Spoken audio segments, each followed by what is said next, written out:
Today's video is brought to you by Urth.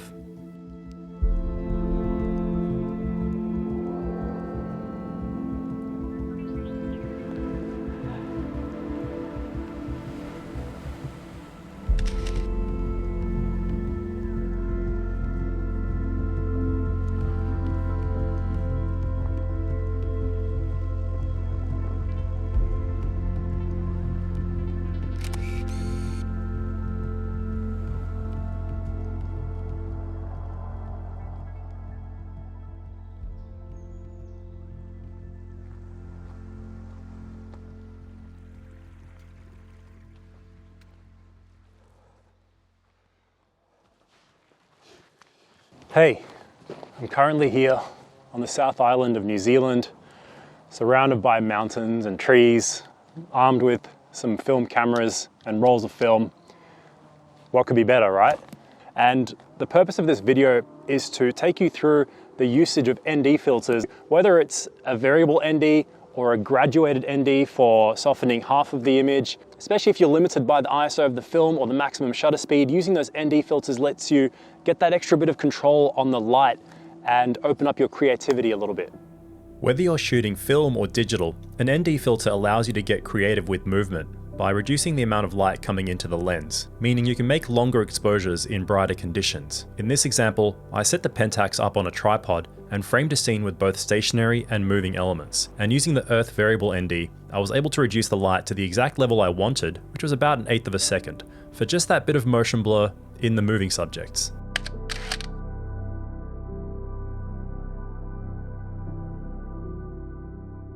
This is a popular technique with nature photography, but I personally think there's utility in almost any situation where showing a bit of motion helps tell the story.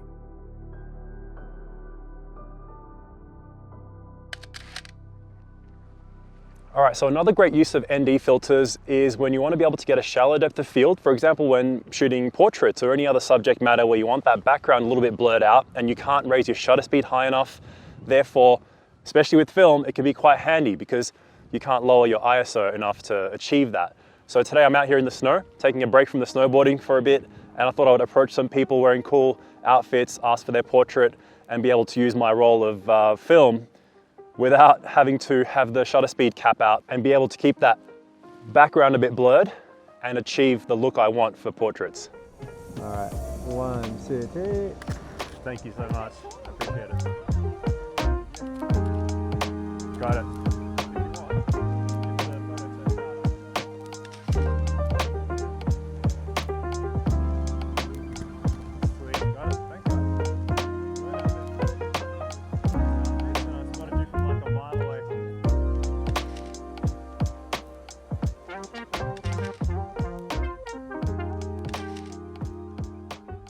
Popular use for variable ND filters is when shooting video. And even with this that I'm shooting right now, I need to keep my shutter speed at 1/50th of a second. And without an ND filter, I would have to stop down my lens to f16 or higher. So I can use either a variable or a fixed ND like what I've got right now. So that's of course one of the most useful ways to take advantage of ND filters. But even outside of video, there are some photographic advantages that hopefully you'll explore a few of in this video.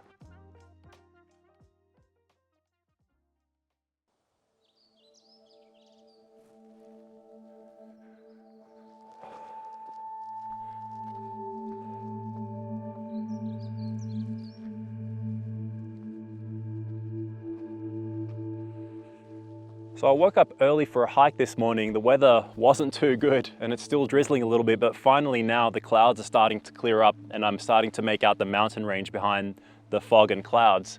And for this shot, I've got the Pentax 645N loaded with some Ectar 100 and I'm going to use the Urth Hard Grad ND filter because it's a fairly defined line I have where I want the ND filter effect to be applied. This is going to work well because if you see that tree line there, it's a pretty well-defined line. It's much darker than the mountain range and clouds behind it. So with the Hard Grad ND, I'm going to get a little bit of the detail in the trees, even out the exposure, and still get some nice detail in the background. And as usual, I just use step-up rings, so I don't have to have different filter sizes for different lenses. So yeah, as the sky's opening up, I'm going to take some shots around this area using that Hard Grad ND.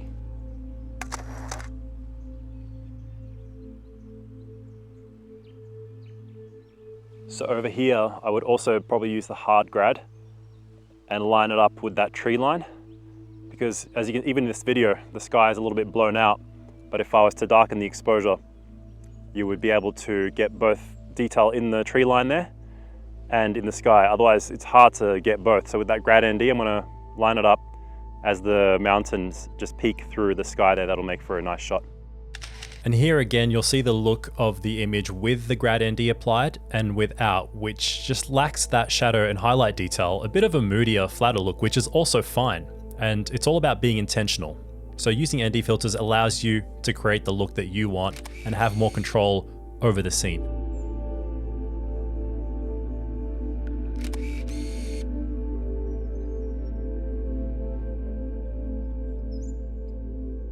I took advantage of this bit of clear weather until the clouds rolled back in quickly, and it was time to move on.